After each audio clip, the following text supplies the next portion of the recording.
Hello everyone, welcome to the Xoro guide for searching an ASN. In this little guide, we'll go through the couple ways that you can search an ASN and search a SKU in an ASN as well.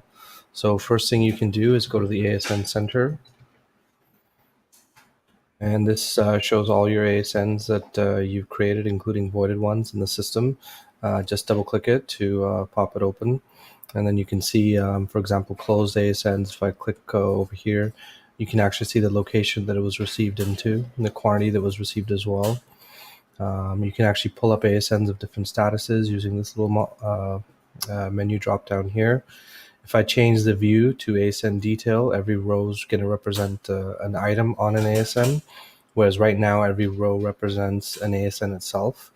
So this can be handy if you're searching for a particular SKU.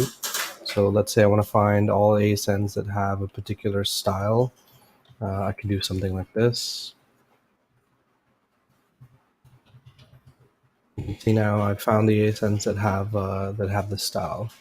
And so the ASN Center works a lot like other centers. You can do your advanced searching. You can export just like you can in other centers, and you can build queries as well. And that's basically how you can search for ASNs.